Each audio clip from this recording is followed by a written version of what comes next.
आरती अपने पति भोला, बेटे महेश और बेटी पूनम के साथ एक छोटी सी झोपड़ी में रहती थी, जहां हर बार बारिश में पानी भर जाया करता था। आरती खुद भी इन सब चीजों से बहुत ज्यादा परेशान थी। एक दिन वो अपने पति के साथ जब अपने बच्चों को पास में सुलाकर सो रही थी, तभी अचानक जोर से बादल गरजे। आरती, मुझे ऐसा लगता है कि बारिश होने वाली है। अगर बारिश हो गई तो हमारी झोपड़ी फिर से टपकने लग जाएगी। हाँ जी, बस आप ज्यादा पक्की नींद में मत सोना, वरना अकेले सब कुछ संभालना मुझे बहुत ज्यादा मुश्किल हो जाएगा। वैसे भी बच्चों को सुबह स्कूल भी भेजना होता है। कोई बात नहीं आरती, अगर मुझे ज्यादा गहरी नींद आ जाए तो तुम मुझ पर थोड़ा सा पानी डाल देना, तुरंत ही उठ जाऊंगा मैं। दोनों ही अब सो जाते हैं, लेकिन थोड़ी ही देर में सच में गांव में जोरों की बारिश होने लगती है। जहां हर किसी को गर्मी के मौसम में उस बारिश से राहत मिली थी, तो वहीं भोला और आरती के लिए ये बहुत बड़ी मुसीबत बन गई थी। दोनों पूरी झोपड़ी में से पानी निकालने में लगे हुए थे। हे भगवान, बस बच्चों को किसी तरह हमने कपड़े से ढक दिया है।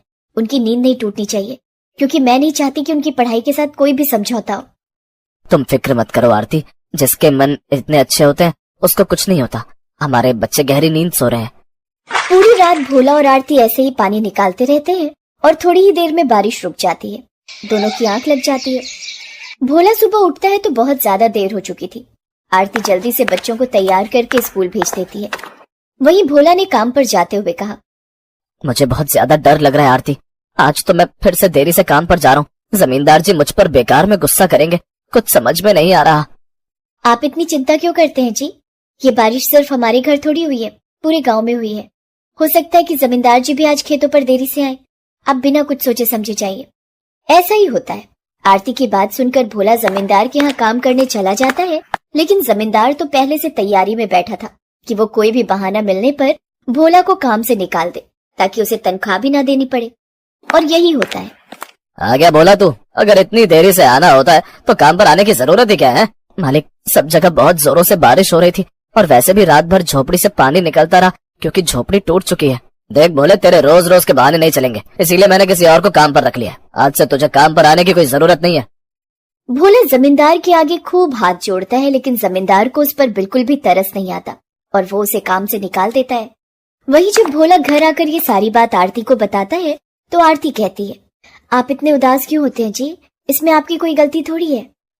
लेकिन अब हम क्या करेंगे? हर तरफ बारिश का पानी भरा हुआ है। मुझे किसी नए खेत पर काम भी नहीं मिलेगा। जमींदार जी के यहाँ काम करता था और उन्होंने मुझे काम से निकाल दिया। तभी आरती की नजर अपनी झोपड़ी के पीछे बनी हुई उस छोटे से पानी से भरे गड्ढे पर जाती है, जिसके अंदर 2 दिन बारिश होने की वजह से मछलियां आ गई थी। आरती ने उन मछलियों को उठाया और बोली, ये बारिश का समय है, जब यहाँ मछलियां आ गई हैं तब तो नदी में भी मछलियां होंगी ना? क्यों ना आप एक जाल तैयार करें और जाकर मछलियां पकड़ लें। और उससे क्या हो जाएगा आरती? बारिश के मौसम में सब लोगों को मछली खाना अच्छा लगता है। हम लोग भी छोटी छोटी मछलियों के चटपटे पकौड़े बनाकर बेचेंगे। इसमें ज्यादा खर्चा भी नहीं आएगा, क्योंकि मछलियां खरीदने के लिए पैसे नहीं लग रहे, और हम इसमें सिर्फ घर के मसाले और तेल का इस्तेमाल करेंगे, जो कि हमें सरकार की तरफ से मिल जाता है। ठीक है, मैं ऐसा ही करता हूँ। मैं जाता हूँ और मछलियाँ पकड़कर लेकर आता हूँ। तब तक तुम घर पर मसाला तैयार कर लो। अब जब कोशिश कर ही रहे हैं तो यही सही। ऐसा ही होता है। भोला जाता है और गांव की नदी के पास से ताजा ताजा मछलियां पकड़कर ले आता है। अब भोला और आरती मिलकर उसके पकौड़े बनाते हैं, और भोला अपने घर के बाहर ही एक ठेला लगाकर बैठ जाता है। आओ आओ भाई आओ, बारिश में चटपटी मछली के पकौड़े खाओ। आओ आओ भाई, बारिश में चटपटे मछली के पकौड़े खाओ। भोला ऐसे ही आवाज लगा रहा होता है, लेकिन कोई भी उसके पकौड़े खाने के लिए नहीं आता। तभी उसकी नन्ही सी बेटी ने कहा, अरे पापा, आप ये क्या कर रहे हैं? इतनी बारिश में तो मैं खुद भी बाहर नहीं निकलती। वो तो माँ जबरदस्ती स्कूल भेज देती है, और आपको लगता है कि कोई इस बारिश में आपके पकौड़े खाने के लिए बाहर आएगा? बात तो तेरी बिल्कुल ठीक है पूनम बेटा। इसका मतलब है कि मुझे घर घर जाकर लोगों को अपने मछली के पकौड़े खिलाने होंगे, और अगर उन्हें स्वाद पसंद आ गया तब वो खुद खींचे चले आएंगे। हाँ पापा, जब तक लोगों को इस मछली के चटपटे पकौड़े का स्वाद पता नहीं चलेगा, वो लोग यहाँ तक क्यों आएंगे? देख रहे हो जी, हमारी बेटी को स्कूल भेजने का कितना फायदा हुआ। कितनी समझदार हो गई है हमारी बेटी इतनी सी उम्र में। अब ऐसा ही होता है। भोला ने लुंगी लपेटी, कुर्ता पहना और कंधे पर गमछा लटकाए, हाथ में टोकरी लेकर मछली के पकौड़े गली गली में बेचने के लिए निकल गया। बारिश तो रुक गई थी, लेकिन जगह जगह पर कीचड़ था। उसके पैर कभी मिट्टी में धंसते तो कभी फिसलने लगता, लेकिन वो संभल जाता। ऐसे ही उसने घर घर जाकर ग्राहकों को मछली के पकौड़े बेचना शुरू किया। अरे वाह भाई वाह, मैं तो बस चाय बनाने की सोच रही थी। बारिश के मौसम में जितनी चाय पियो उतना कम लगता है। आप तो मछली के पकौड़े ले ही आए हो, तो जरा 20 रुपए के दे दो। अभी दे देता हूँ बहन जी। वैसे तो मैं गली गली जाकर पकौड़े बेचूंगा, लेकिन अगर आपको कभी पकौड़े खाने का ज्यादा मन हो और मैं आपको नजर ना आऊं, तो आप मेरी झोपड़ी के बाहर जाकर मेरी पत्नी से पकौड़े मांग लेना। वो बहुत अच्छे पकौड़े बनाती है। ठीक है भाई, आज तुम्हारे पकौड़े खाकर देखूंगी। अगर अच्छे लगेंगे तो कभी तुम्हारे घर तक भी पकौड़े खाने के लिए आ जाऊंगी। ऐसा ही होता है। भोला गली गली घूमकर अपने चटपटे मछली के पकौड़े बेचता है। सब लोगों को उसके पकौड़े बहुत पसंद आ रहे थे। थोड़ी ही देर में वो जमींदार के घर के बाहर से गुजरा तो जमींदार की पत्नी ने उसे रोका। सुना है भोला, तुम बहुत अच्छे मछली के चटपटे पकौड़े बेच रहे हो, जरा 50 रुपए के मुझे भी दे दो। जी मालकिन, अभी दे देता हूँ। भोला ने जमींदार की पत्नी को मछली के पकौड़े दे दिए। जब वो पैसे देने लगी तो भोला ने कहा, रहने दीजिए मालकिन, आप पैसे मत दीजिए। इतने सालों तक आपके यहाँ काम करके आपका नमक खाया है, आपके पैसे कैसे ले सकता हूँ? ले लो भोला, ये तुम्हारी मेहनत के पैसे हैं। जमींदार की पत्नी ने उसे कुछ पैसे दिए। भोला ने जैसे ही हाथ खोला तो वो पैसे बहुत सारे थे।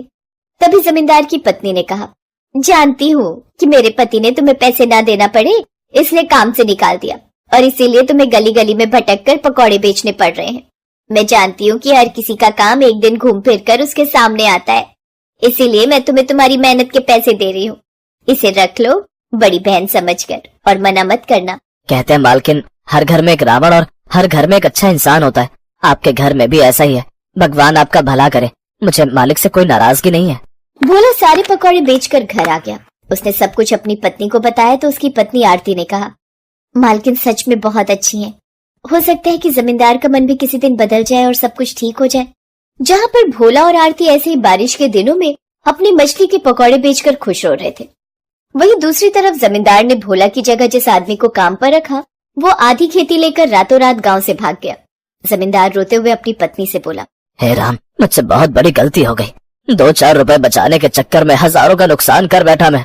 अच्छा भला वफादार भोला मेरे यहाँ कब से काम कर रहा था और मैंने उसे निकाल कर एक धोखेबाज आदमी को काम पर रख लिया। कोई बात नहीं जी, अगर आप ये न करते तो आज भोला अपना खुद का काम नहीं चला रहा होता। सुना है पूरे गांव में उसके बारिश में चटपटे मछली के पकौड़ों की धूम मची हुई है। अब तो मैं जा रही हूँ उसकी झोपड़ी के बाहर वो पकौड़े खाने। अगर आपको भी चलना है तो चल सकते हो। जमींदार भी अपनी पत्नी के साथ भोला के हाथों के चटपटे मछली के पकौड़े खाने उसके घर तक गया और साथ ही अपनी गलती की माफी भी मांगी। अब भोला कभी भी उसके पास खेतों पर काम करने वापस नहीं जाने वाला था, लेकिन जमींदार ने कम से कम अपनी गलती मानकर अपना पछतावा कर लिया था। एक जैसा लहंगा लेने की क्या जरूरत थी? कल को दुनिया वाले क्या बोलेंगे? माँ, इसमें चिंता करने वाली क्या बात है? भाभी की भी तो इकलौती ननद की शादी है। वो अपनी शादी में तो अपने कोई शौक पूरे नहीं कर पाई थी, तो मेरी शादी में 2-4 शौक पूरे कर लेंगी तो क्या हो गया? जब तू खुश है और तुझे इस बात से कोई एतराज नहीं है तो मैं कौन होती हूँ कुछ कहने वाली। जिसको जो करना है करो, बस मुझे शादी ब्याह के मामले में कोई कलेश नहीं चाहिए। ऐसे ही कुछ दिन गुजरते हैं और शादी का फंक्शन भी शुरू हो जाता है। आज मेहंदी का फंक्शन था। गली की रितु नाम की लड़की पल्लवी को मेहंदी लगाने के लिए आती है। जैसे ही वो पल्लवी को मेहंदी लगाकर फ्री हो जाती है, तभी स्नेहा उसे अपने पास बिठा लेती है। और बताओ भाभी, आपकी ननद की शादी है, किस तरह की मेहंदी चाहिए आपको? इसमें क्या सोचना है, मेरी ननद की शादी है, मेरे हाथों में भी दुल्हनों वाली मेहंदी लगा दो। मुझे वो बहुत अच्छी लगती है। जब वो मेहंदी से दूल्हा दुल्हन ढोलकी ये सब बनाते हैं ना तो बड़ा अच्छा लगता है। पर भाभी, शादी तो आपकी ननद की है, आप ये सब कुछ क्यों बनवा रही हो? तभी थोड़ी दूर पर बैठी हुई पल्लवी ये सारी बातें सुन लेती है और कहती है, अरे क्या हो गया रितु, अगर भाभी बोल रही है तो बना दो ना, क्या फर्क पड़ता है। अब ऐसा ही होता है। रितु पल्लवी के कहने पर स्नेहा के हाथों में भी बिल्कुल वैसी ही मेहंदी लगा देती है जैसी दुल्हन के लगी हुई थी। पड़ोस में तरह तरह की बातें बना रही थी, लेकिन पल्लवी किसी भी बात पर गौर नहीं करती। अब ऐसा ही होता है। पल्लवी ने शादी के फंक्शंस में जो जो ड्रेस पहनी थी, स्नेहा भी सारी ड्रेस की नकल करती है। ये सब कुछ देखकर पल्लवी के साथ उसके दोस्तों को भी बुरा लग रहा था और उसकी एक दोस्त स्नेहा ने धीरे से पल्लवी से कहा, देख पल्लवी, तुझे समझा रही हूँ, तेरी स्नेहा भाभी जो भी कर रही है वो पूरी तरह से गलत है। उन्होंने कॉकटेल पार्टी में भी तेरी जैसी ड्रेस पहनी थी और मेहंदी में भी और हल्दी में भी। ये गलत है यार। उन्होंने तो शादी का लहंगा भी बिल्कुल मेरे जैसा लिया है। क्या अपने पति से अपनी भाभी के फेरे करवाने का इरादा है क्या तेरा? अरे कुछ कहती क्यों नहीं उन्हें? पल्लवी कुछ भी नहीं कहती। अब ऐसे ही शादी का दिन आता है। पल्लवी ने अपने लिए स्पेशल मेकअप आर्टिस्ट बुक की हुई थी और वो उससे मेकअप करवाने के लिए चली जाती है। वहीं स्नेहा पास के एक ब्यूटी पार्लर में जाती है और ब्यूटी पार्लर वाली पूछती है, और बताइए मैडम, कैसा मेकअप चाहिए आपको? मुझे ना बिल्कुल दुल्हन की तरह मेकअप चाहिए। मैं बिल्कुल दुल्हन लगनी चाहती हूँ मेकअप में। आप बस ऐसा ही मेकअप कर दो। आपकी शादी है क्या? पर आप तो बच्चों वाली लगती हैं। नहीं नहीं, मेरी ननद की शादी है, पर मैं चाहती हूँ कि मैं भी दुल्हन की तरह तैयार होकर जाऊं। अब ऐसा ही होता है, पार्लर वाली को तो बस अपने पैसों से मतलब था। वो स्नेहा का वो बिल्कुल दुल्हन की तरह मेकअप कर देती है। अब जैसे ही स्नेहा तैयार होकर बैंकेट में पहुंचती है, उसी समय पल्लवी की भी एंट्री होती है। पल्लवी की नजर जैसे ही अपनी भाभी पर जाती है तो उसकी नजर भाभी पर टिक जाती है। सब लोग तरह तरह की बातें बनाने लगते हैं। अरे देखो तो, ननद की शादी में भाभी दुल्हन बन गई। स्नेहा को भी ये सब करने की क्या ही जरूरत थी? उसे अपनी खुद की ननद की शादी मिली क्या बर्बाद करने के लिए? ये तो होना ही था। लगता है पल्लवी ने इसे कुछ ज्यादा ही परेशान किया है, तभी तो आज उसके इतने शुभ दिन पर वो पल्लवी से इस तरह बदला निकाल रही है। जहाँ पल्लवी की आंखों में आंसू थे, लेकिन फिर भी वो अपनी भाभी की खुशी के लिए सब कुछ नजरअंदाज करके स्टेज पर बैठ जाती है। वहीं स्नेहा को अपनी गलती का एहसास होता है।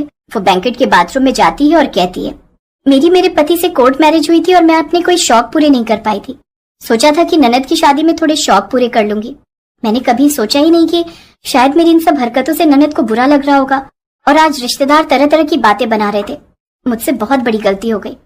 स्नेहा अब अपना डबल दुपट्टा हटा देती है और अपने मेकअप को भी थोड़ा सा सिंपल कर लेती है और अपने जूड़े को खोलकर बालों को खुला कर लेती है। वो अभी भी बहुत सुंदर लग रही थी, लेकिन दुल्हन से थोड़ी अलग लग रही थी। थोड़ी देर में पल्लवी आती है। सब उसकी तारीफ करते हैं, लेकिन एक अच्छे अंदाज में। अब थोड़ी ही देर में पल्लवी और रोहन के फेरे होते हैं। तभी पल्लवी स्नेहा और अपने भाई का हाथ पकड़कर कहती है, भाभी, जब ननद की शादी में दुल्हन बनी गई हो तो मेरे भाई के साथ फेरे भी ले लो। आप लोगों की कोर्ट मैरिज हुई थी, तब आप अपने कोई भी शौक पूरे नहीं कर पाई। एक लड़की होने के नाते मैं जानती हूँ कि आप क्या महसूस कर रही होंगी, और लोगों का तो काम ही वो बोलना होता है, उन्हें बोलने दीजिए। पल्लवी ये बोलकर फिर से अपनी भाभी के सिर पर दुपट्टा सेट करती है और उसके बाद शादी के मंडप पर ही पल्लवी अपने भाई राहुल और स्नेहा की शादी करवा देती है। ये सब कुछ देखकर माया को भी बहुत खुशी होती है। वो अपने बेटे, बहू और दामाद और बेटी को आशीर्वाद देते हुए कहती है, दुनिया का तो काम बोलना होता है, बस हमारे परिवार के लोगों के बीच ऐसे ही प्यार बना रहे तो मुझे इससे ज्यादा भगवान से कुछ नहीं चाहिए। अब ऐसा ही होता है। पल्लवी विदा होकर अपने ससुराल चली जाती है।